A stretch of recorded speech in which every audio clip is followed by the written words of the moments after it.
Reverse grid once again from the middle race. So let's have a look at that lining up order for the Super Formula race this evening. Alexandros in P1, Adrian Clark in P2, Alex Smith in 3, Luke Power 4th, Trumpets 5th, Stephen Taylor 6th, Richard Malden 7th, John Cox 8th, Steve Rubens 9th, Jose 10th, Jeansy 11th, Mark Henley 12th, Colin Ward 13th, Daniel Snortland 14th, Carl Power 15th, Tim Ellis 16th, Stephen Williams 17th, Danny Henning 18th.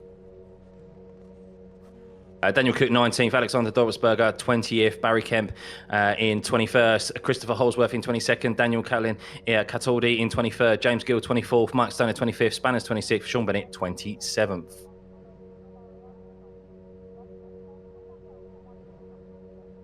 So just waiting for the last cars to line up on the grid here. Drivers potentially nervous in this most powerful car of this evening. Here we are, lights on, and it is. Away we go, down into the first corner. A bit of a wiggle from a couple of cars, and there's already a carnage before drivers have made it to the first corner there. We talked about the heaviness of this throttle, the finesse that is required, the extra torque, and unfortunately someone has become victim of it there, and 4 cars have gone out at the start of this race, not even making it to the first corner. And I'm not sure if that was, there's definitely a red livery down there. I'm not entirely sure if that was who was unfortunately the cause of that incident. As we're on board with Sean Bennett here, he made a pretty good start as he had to slam the brakes on, but there's definitely a red livery car there that was rolling over on its roll hoop. I'm not sure if that was Danny Henley. Mark Henley, it seems to be, unfortunately, got caught up there by John Cox, who lost control of the car and collected Alex Dobersberger and James Gill. Both of those drivers, James Gill and Alex Dobersberger, this will be a night to forget for both of them, unfortunately, with 3 incident pack races for them. But as we head to the front of the pack here, we can see that Alex Smith is up into P1. We have Alexandros in P2, Luke Power in P3, Jeansy up into P4, Carl Power 5th, Adrian Clark in 6th, who was the white livery car, but we saw just have a little bit of a tank slapper off of the start line, but he's still going there in P6, leading, second in the Silver Class series at the moment in this race. Richard Malden up into 7th place, Steve Rubens in 8th, Danny Henny in 9th, and Jose in 10th. But wow, there's a move going on here. Carl Power and Jeansy, sorry to interrupt you there. Carl Power and Jeansy go side by side through Blanchimont here. Carl Power overtakes Jeansy for that 4th place. This is a battle of the titans here to watch between our panelists, and Rich Malden just tucking in behind them as well. Let's see if Jeansy, and also Trumpets in there too, so let's see if Jeansy can get back at Carl Power and go from there. Yeah, what a crazy start. I was about to say, Chris, I don't know how many positions drivers have actually made up here because of the carnage that was at the start. All I know is that Danny Henny, Carl Power have made up some good positions. Alex Smith here is, Luke Power is on the return, on a defence here of Alexandros. We can see here, on the timing screen there, but Carl Power is up 11 positions, Danny Henny up 10 positions, Adrian Clark down 5. So Carl Power and Danny Henny are the biggest gainers there. Sean Bennett as well. And we can see Trumpets and Stephen Taylor are down 14 positions. Of course, James Gill, Alex Dobersberger getting caught up there at the start. But that, unfortunately, is the nature of the risk of these reverse grid races. If you don't get the benefit of the reverse grid pole, then you can unfortunately get caught up in incidents. But let's have a look at the mid-pack here. Carl Power ahead of Jeansy Van Gien, being chased down by, I must say, Chris Catman, not the nicest livery to look at of Richard Malden there. I'm not going to lie. It's kind of a stain. It's a stain upon my eyes whenever that's on screen. You are, yeah. I think you're treading on a very, very thin, dodgy ice ground there, but it's distinctive, we'll call it. But you certainly see him in a crowd, don't you? Yes, unfortunately, it's making me want to nip to the loo, if I'm being completely honest with you. I think I might be commentating by myself shortly, probably, if all of a sudden he goes quiet, you know why, he's been kicked out by race control.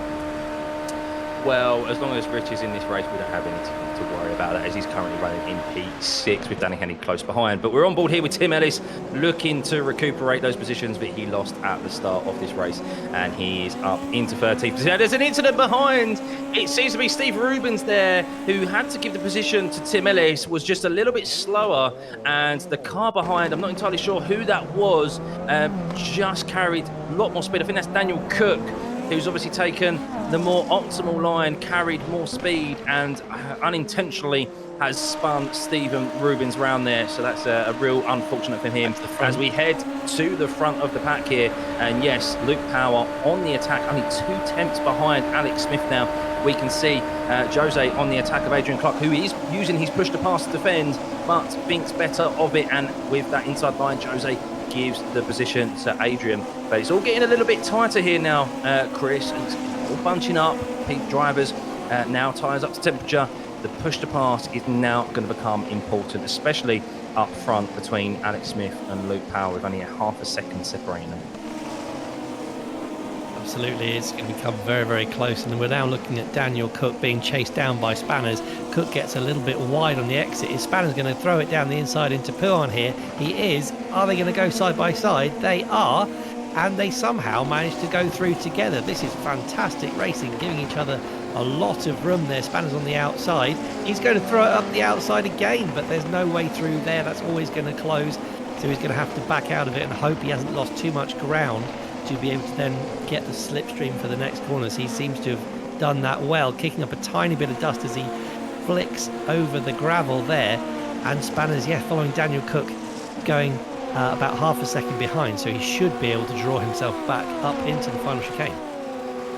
Yeah, great racing there, fair and respectful. That's what this series and these cars can provide. The Spanners looking to come back at Daniel Cook here. Neither of them using their push to pass just yet, as Daniel Cook was actually recharging in this lap, as we could see from his slowly flashing roll hoop as he was on the defence from Spanners. So we'll see if Spanners close enough to be able to get the toe through a route. We can see here up the front, Luke Power now with his push to pass engaged in the slipstream of Smithy, and this will be an easy overtake for him down into turn one. You can see the roll hoop and the rear light flashing, which indicates that he had his push to pass turned on. Now it's slowly flashing, which means he's in the recharge phase.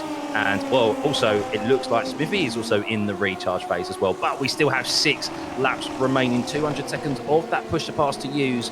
We will see how these two guys strategically use them come the end. But Luke Power looking to end this night on a high. Qualified on pole position in the F4 race, got caught up in an unfortunate incident, and then the same occurred in a very dramatic and incident into Lake Coombe, which also ended his race early. He's looking to end this evening with a race win, with Smithy also looking to extend his lead at the top of the Gold Class standings. But we can see here the unfortunate sights with his Richard Malden's car being chased by Colin Ward here and Daniel Snortland. Daniel Snortland, of course, very fortunate with that on the finish line crash with Smithy, looking to gain positions here in P7. He is very quick in the Super Formula car, as we can see Colin Ward lining up a move round the outside of Blanchimont here. Is this going to be a Max Verstappen-esque move by Colin Ward round the outside of Richard Malden there? And it looks like he's got his done, and it also thinks Daniel Snortland's like, I'll have some of that as well. Sends it on the inside of Richard Malden, who was pushed out of position by Colin Ward, and in the space of just a couple of corners, Richard Malden has lost 2 positions and is now down into 7th place. But Colin Ward having a real good time here in the Super Formula race, Chris. Absolutely, and looking behind them, we got Sean Bennett having to defend. I think that's from Adrian Clark, as Danny Henny comes out of the pit lane.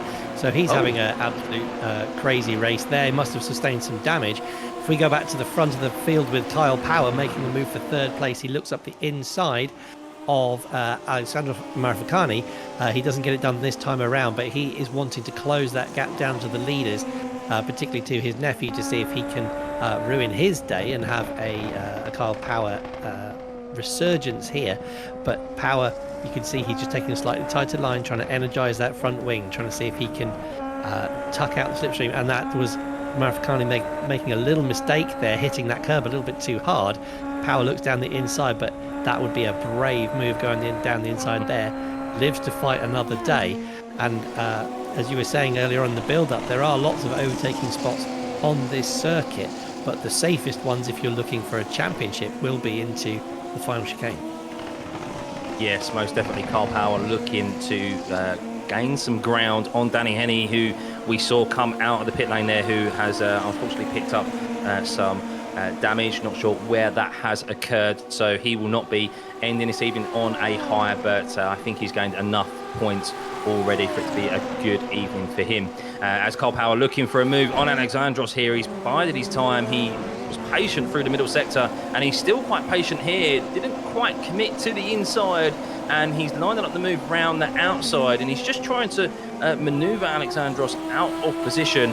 And well, we've seen Carl implement and use the benefit of that toe, even giving up the position last time out in the F3 car, and no doubt he'll just be waiting to use that slipstream. And it looked like they both implemented their push to pass as well as they headed down into Eau Rouge. But Daniel Snortelen here looking at Colin Ward as they have gained time on Richard Morden, who's lost another position to Stephen Williams this time. Carl Power up in P4 looking for that podium position to extend and claw back some points to Stephen Williams.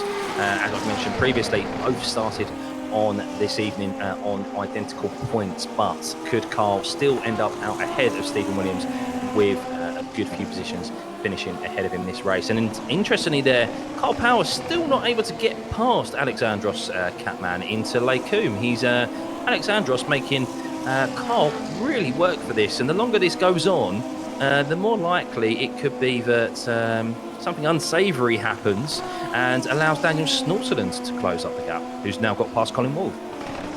He has, and we're exactly halfway through this race now on lap 6 of 12, though, and that gap ahead of them is just about 5 seconds.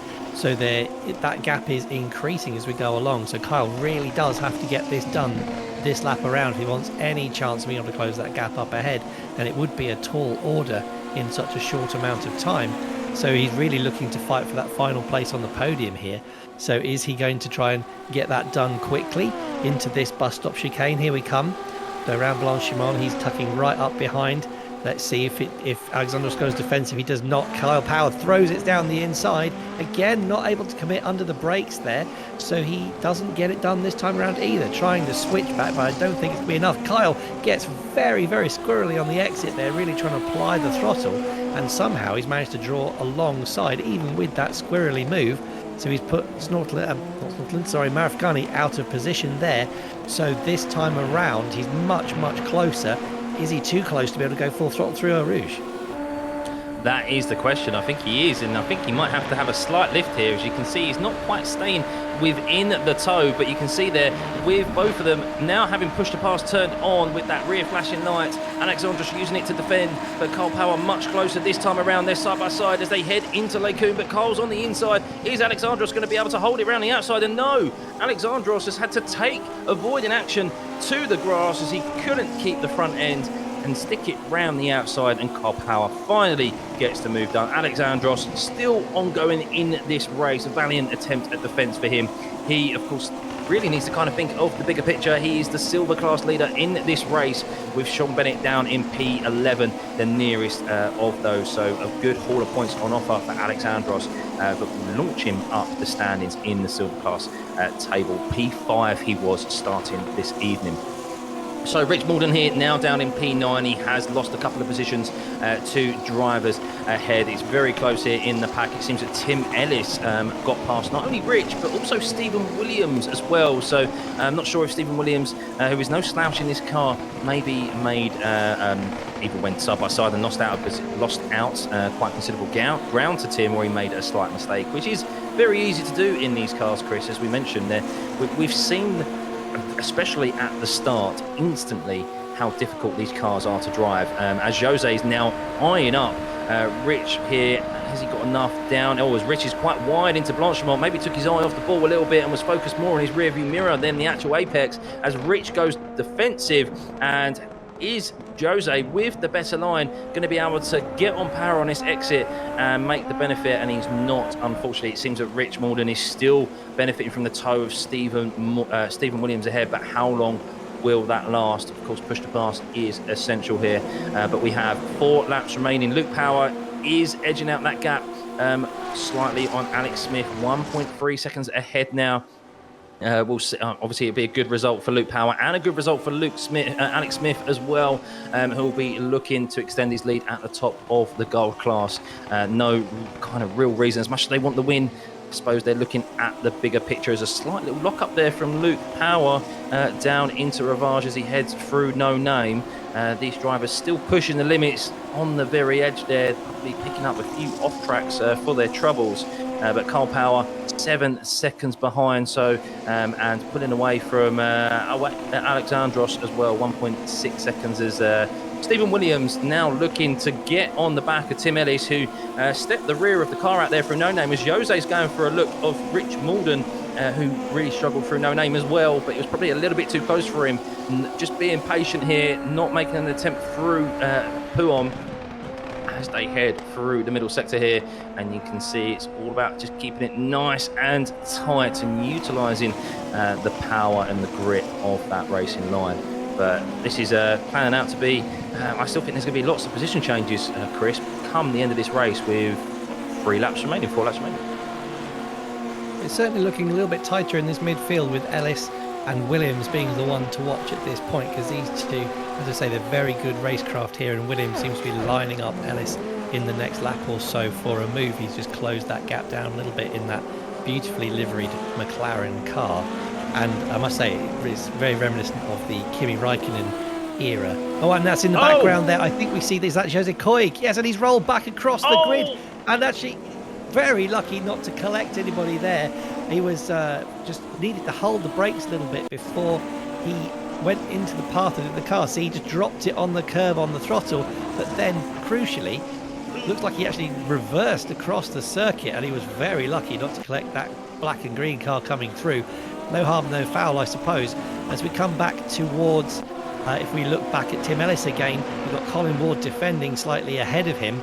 He defended clear air there, so I think that was a little bit of a mistake from Colin Ward. Is he feeling the pressure from the 2 hard charges behind him?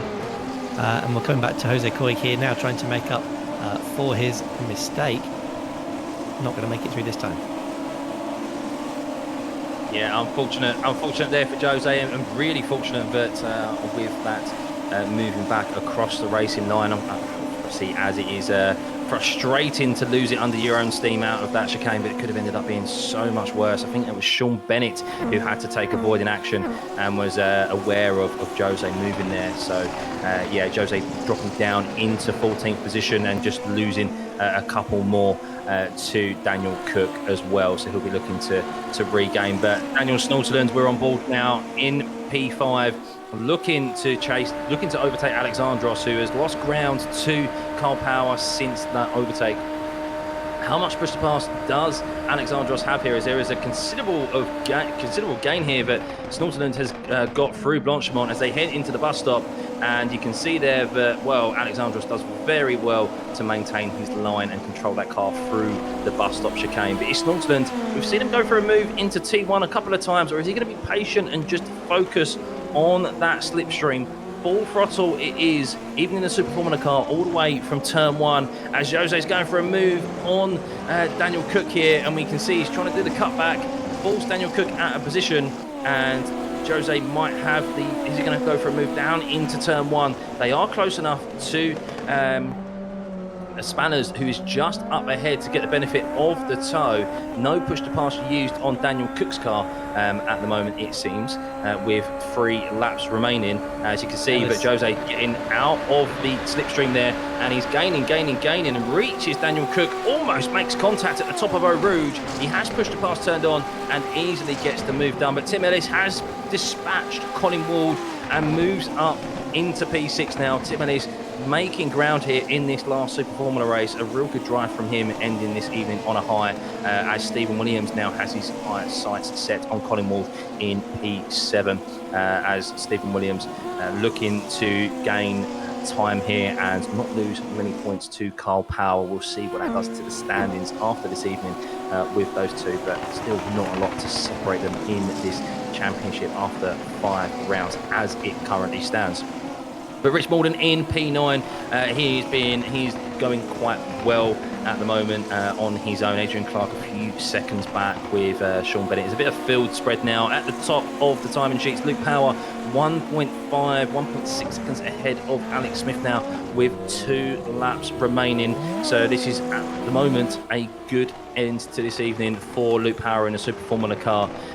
Should have picked up more this evening, Chris, Luke Power, but unfortunately hasn't quite gone his way as we're on board with Steve Williams, and I think he might have an opportunity at Colin Wall very soon.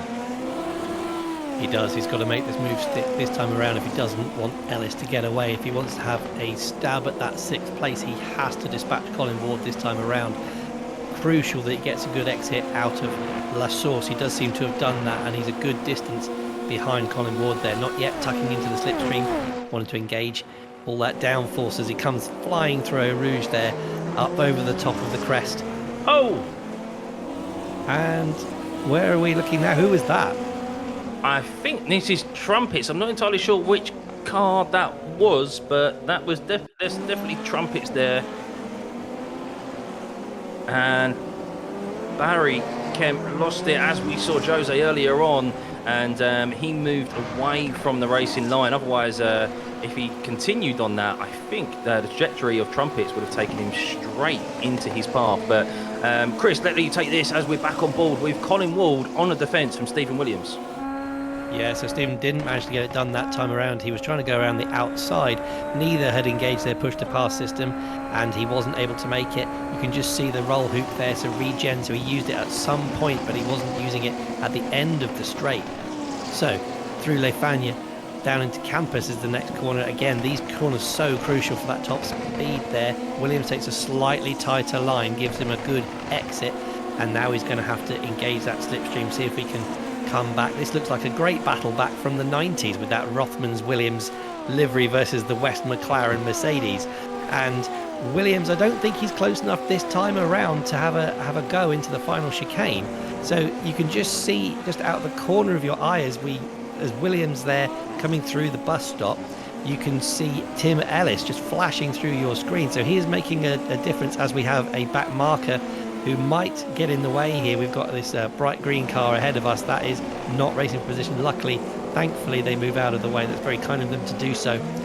And that's who is that? I don't know if that is Rich Malden. I believe that. Why is Richard Malden's livery back on my screen there? Unfortunately, he's down in 9th position. Actually, not unfortunately, he's doing quite well. But Stephen Williams is chasing down Colin Wall. Colin Wall was using his push-to-pass to defend from Stephen Williams there, who was on the recharge. But you can see the flashing roll hoop there of Stephen Williams as we're on this last lap now. Any push-to-pass that's been saved up at the end of this race is going to be used, as Colin Wall also has his turned on. But how much do they have left? As there's a little lock-up from both drivers there as they headed into Rivage, as they now go through No Name. And this is where mistakes can happen. That extra power that's applied on the last lap on these tyres that have done 12 laps. Luke Power 3 seconds ahead of Alex Smith at the moment, and will end this evening on a high. But at the moment, closest in this top 10 is Colin Wall from Stephen Williams. Can he defend? We still have the run all the way through Blanchimont into the bus stop chicane, where we've seen plenty of overtake and drama unfold this evening. But Luke Power is just disappearing off your screen there, comes back through the bus stop chicane and ends the Super Formula race in round 5 at Spa as a winner, ending this evening on a high after the 2 previous races that weren't quite as successful. But let's join back with Stephen Williams and Colin Wald. Chris.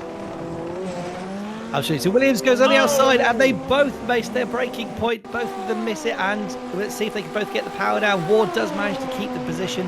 I think that'll be okay for him to keep that, because they both went off the circuit. But you can just see here that Williams went to the outside, Ward on the inside. Both of them locked wheels and went skirting straight on. Neither lost a position, but neither gained. what an end to this Super Formula race. Every race has provided us drama here. What an evening it's been at Spa. But let's have a word with our race winner, Luke Power. Luke, what a way to end this evening. The first two races didn't quite go your way, but you've ended the night on a high. How was that, buddy?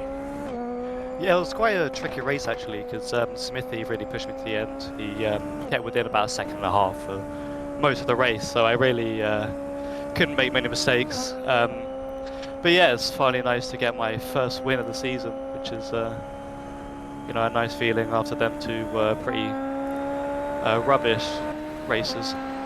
And it's a double power podium with Kyle finishing in third. You guys have had a few shared podiums in your time. How does this one rank? Am I saying this? Yep, that is. Yeah, it's really nice to share a podium with Kyle. It'd be nice to have a battle with him as well on track. We haven't done many of those, so maybe that's for next time. Yeah, he's got to get close to you firstly. I think you had a lot of good pace this weekend. So is this one of your favourite circuits, or do you feel that you've got the measure of this car around a lot of the different tracks? I think this is one of my best tracks, to be honest. In the F4 I was fairly quick, which is probably the quickest I've been compared to everyone on any track, so I guess this is one of my favourite tracks. Fantastic. Well, thanks for joining us in the commentary box. Go enjoy your victory. Thank you. Well, that is the end of this evening. Let's have a look at the final grid there, or final finishing positions. We have Luke Power in P1, Alex Smith in P2, extending his lead at the top of the gold class standings. Kyle Power rounds off this evening with a podium in P3. Daniel Snorton in P4. Alexandros, the leader of the leader in this race of the silver class drivers, in P5. Tim Ellis in 6th. Colin Ward holding off Stephen Williams just there at the end with Stephen Williams in P8. Richard Malden in 9th. Sean Bennett 10th. Spanners in 11th. Jose in 12th. Daniel Cook 13th. Stephen Rubens 14th. Adrian Clark 15th. Trumpets 16th. Barry Kemp 17th. Stephen Taylor 18th. In 19th, Danny Henney, not able to end this evening on a high. Still not entirely sure what happened there. I assume damage, as we did see him rejoining the circuit from the pit lane. Christopher Holsworth, 20th. Alex Dobertsberger and James Gill, who got taken out before the first corner, in 21st and 22nd. Not a good evening for them too. John Cox in 23rd. Mike Stone at 24th. Mark Henley in 25th. Jeansy Van Gene finishing in 26th. And Daniel Catoli in 27th. But that is it, Chris. What an evening it's been. I think every race was drama, great battles, great overtaking, and I think that's the most enjoyment I've had throughout the whole season. What a fantastic way to start off my birthday weekend, and it has been an absolute pleasure to be back with you at the circuit de Spa-Francorchamps for this wonderful Missed Apex series. Stuffy, it's been wonderful sharing the commentary box with you. Thank you. And you kept that one quiet. Happy birthday, buddy, and I hope you enjoy it. So, yes, we've been Stuffy and Catman. This has been round 5 of the Missed Apex Championship. Round 6 soon to follow. It's going to be a good one. Every division is very close, and who's going to come away as the Missed Apex Championship winner. So, glad you enjoyed it, and we'll see you for the next one. Bye.